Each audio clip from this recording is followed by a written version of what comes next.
Assalamualaikum warahmatullahi wabarakatuh. Anak-anakku yang saya cintai dan saya banggakan, marilah sebelum pembelajaran kali ini dimulai, kita awali dulu dengan membaca basmalah bersama-sama. Bismillahirrahmanirrahim. Anak-anakku, pada pertemuan kali ini, materi yang akan saya jelaskan yaitu tentang fotosintesis. Fotosintesis hanya terjadi pada tumbuhan. Tahukah kalian apa itu fotosintesis? Fotosintesis adalah proses pembuatan makanan oleh tumbuhan hijau dengan bantuan cahaya. Apa saja bahan-bahan yang diperlukan tumbuhan untuk melakukan fotosintesis? Adapun bahan-bahan yang diperlukan antara lain, yang pertama adalah air, atau bisa disebut juga dengan istilah H2O.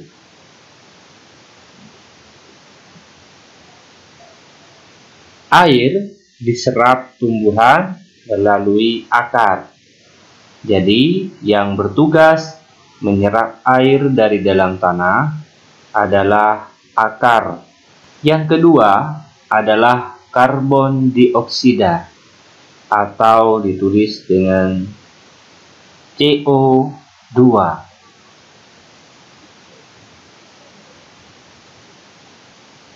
Karbon dioksida diperoleh tumbuhan melalui stomata atau mulut daun dan lentisel atau lubang kecil pada batang. Yang ketiga, cahaya matahari.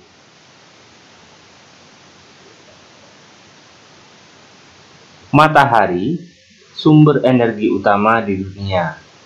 Oleh sebab itu, semua makhluk hidup yang ada di muka bumi sangat membutuhkan sumber energi ini.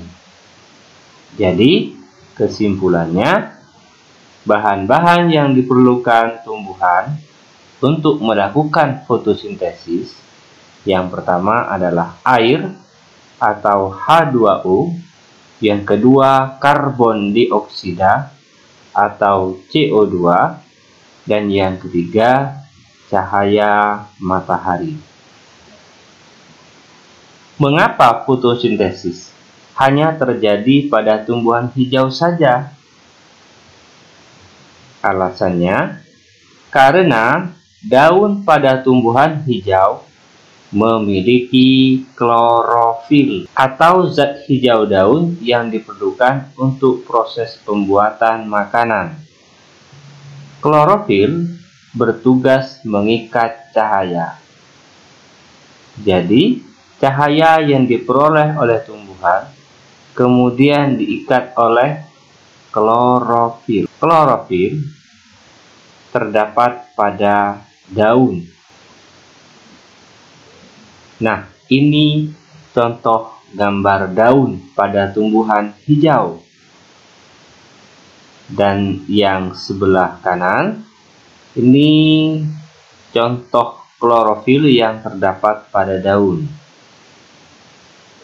Jadi, ketika sehelai daun dilihat dengan menggunakan mikroskop, maka bentuknya seperti pada gambar sebelah kanan. Bagaimana fotosintesis terjadi? Sebelum saya jelaskan lebih detail, perhatikan gambar berikut ini.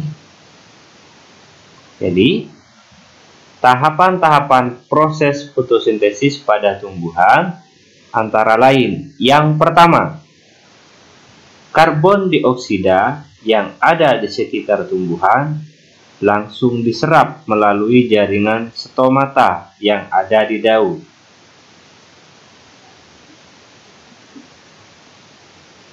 Perhatikan contoh gambar berikut. Ini adalah salah satu contoh tumbuhan. Di sekitar tumbuhan banyak terdapat CO2.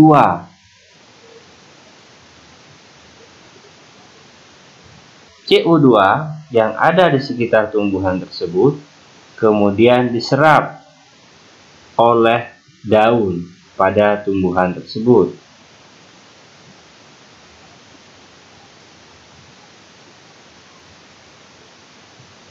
Stomata perlu saya jelaskan kembali melalui gambar. Stomata pada daun itu bentuknya seperti ini. Ini hanya bisa dilihat dengan menggunakan mikroskop. Kemudian, tahap kedua, air yang ada di sekitar tanaman langsung diserap melalui akar dan diteruskan ke daun melalui batang-batang tumbuhan. Ini adalah contoh proses penyerapan air dari dalam tanah oleh tumbuhan. Air pada gambar ini disimbolkan dengan H2O.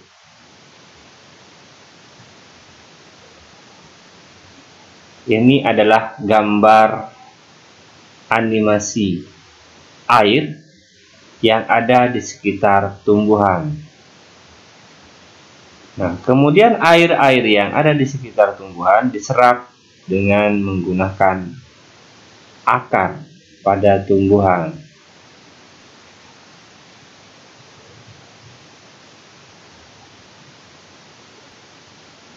Kemudian setelah itu memasuki tahap ketiga. Tepat di siang hari, intensitas cahaya yang turun langsung ditangkap oleh klorofil untuk proses fotosintesis. Nah, ini ada gambar daun pada tumbuhan. Ketika diperbesar dengan menggunakan mikroskop, maka klorofil bentuknya seperti pada gambar yang saya tunjuk berikut.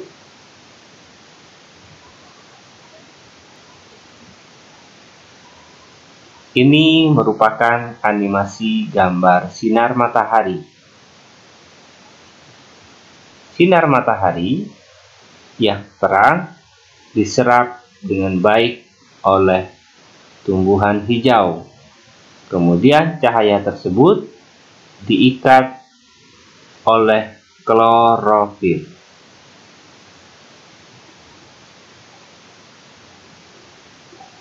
Berikutnya, tahap keempat, energi sinar matahari yang sudah ditangkap tadi langsung akan mengubah air menjadi oksigen dan hidrogen. Nah, berikut adalah gambar bagaimana energi sinar matahari itu mengubah air menjadi oksigen dan hidrogen.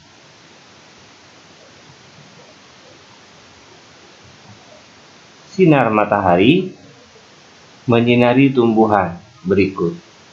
Kemudian, di dalam tubuh tumbuhan, matahari mengubah air menjadi oksigen dan hidrogen. Yang terakhir, hidrogen yang sudah dihasilkan tadi akan langsung digabungkan dengan karbon dioksida untuk menghasilkan zat makanan untuk kebutuhan tumbuhan tersebut. Kemudian, sisanya oksigen akan langsung dilepaskan ke udara melalui stomata. Jadi, stomata adalah tempat keluarnya oksigen setelah akhir dari proses fotosintesis pada tumbuhan. Berikut adalah gambar oksigen yang keluar dari daun melalui stomata.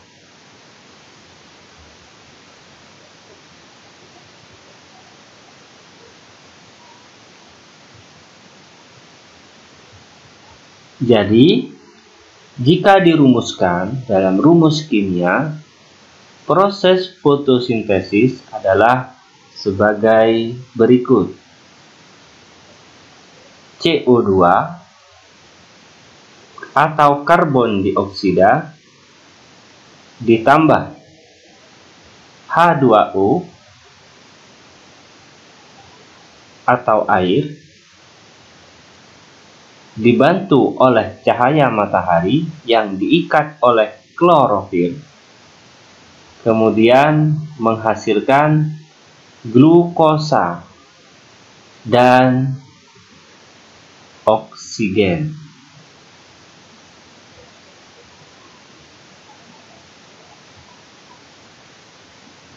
Jadi, ini merupakan rumus kimia dari proses fotosintesis. Saya ulang, CO2 atau karbon dioksida ditambah dengan air atau H2O, kemudian dibantu oleh cahaya matahari yang diikat oleh klorofil, maka menghasilkan glukosa dan oksigen. Glukosa ini apa, Pak? Glukosa ini dijadikan sebagai cadangan makanan pada tumbuhan.